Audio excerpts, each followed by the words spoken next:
Sinceramente, eu fico preocupado. Preocupado ao perceber que diante de uma tragédia dessa, tem gente culpando jogos, culpando filmes. Tem gente que fala até no diabo, mas pouco se fala sobre estrutura familiar. Eu ouvi rumores acerca da proibição de jogos violentos. Pronto, se tem que proibir jogos violentos, tem que proibir os jornais de noticiar a violência. Tem que proibir a violência nos cinemas, nas telenovelas. Tem que proibir a polícia de andar armada para os jovens não verem armas. O problema não são as influências de fora. O problema é a falta de influência dentro de casa. As pessoas estão colocando filhos no mundo, mas estão renunciando à responsabilidade de criá-los devidamente. Vai lá, coloca um filho no mundo e dá um tablet para ele ficar quieto e não lhe incomodar. Dá um videogame para ele, porque assim ele não fala com você, te deixa em paz, fica lá jogando o dia todo. Eles são influenciados por essas coisas e essas coisas enchem as cabeças deles porque vocês deixam as cabeças dos seus filhos vazias. Que as crianças tenham videogame, que as crianças acessem a internet, mas que elas tenham acompanhamento. Mas que sejam assistidas, aconselhadas, disciplinadas. Tem uma geração de pais que estão fabricando retardados, doentes, débeis mentais. Como é que uma mãe de um assassino de 17 anos disse que o filho dela era só uma criança tranquila? E como é que alguém tenta justificar uma miséria dessas com um bullying? Meu filho sofreu bullying e parou de estudar. Quando criança, algumas vezes eu cheguei em casa chorando por sofrer bullying de adultos e de coleguinhas na escola.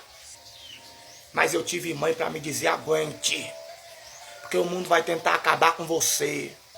Mas você precisa entender que o que eles pensam, o que eles falam, não pagam suas contas, não lhe veste e não colocam comida na sua mesa.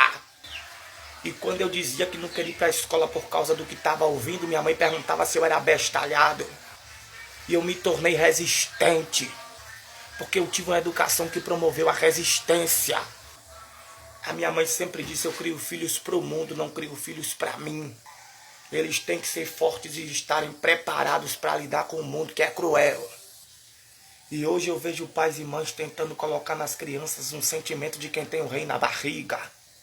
Gente sensível demais, frouxa demais. Não aguenta ouvir uma crítica, não pode ser chamado de feio. Não pode ter a sua opinião contrariada.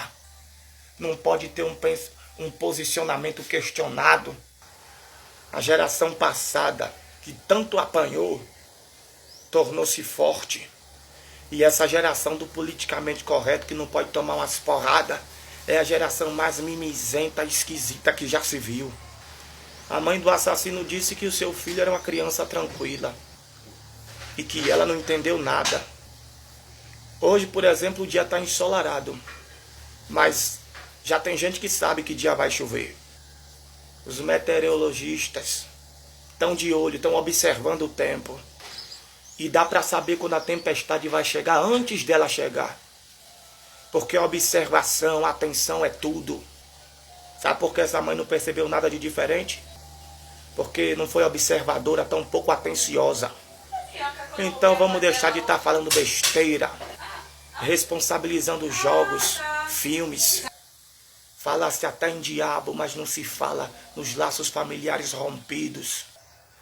Mas não se fala no fato das pessoas viverem dentro da mesma casa, mas distantes, em mundos diferentes. Não se fala na falta de sensibilidade e empatia.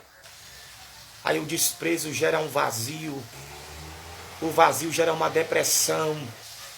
E essa depressão, em alguns casos, vira um ódio. E acabam acontecendo desgraças como essa que a gente está vendo mais uma vez. Aí querem apontar um jogo, um filme, o diabo, mas ninguém fala nada sobre estrutura familiar. Ah, me deixe.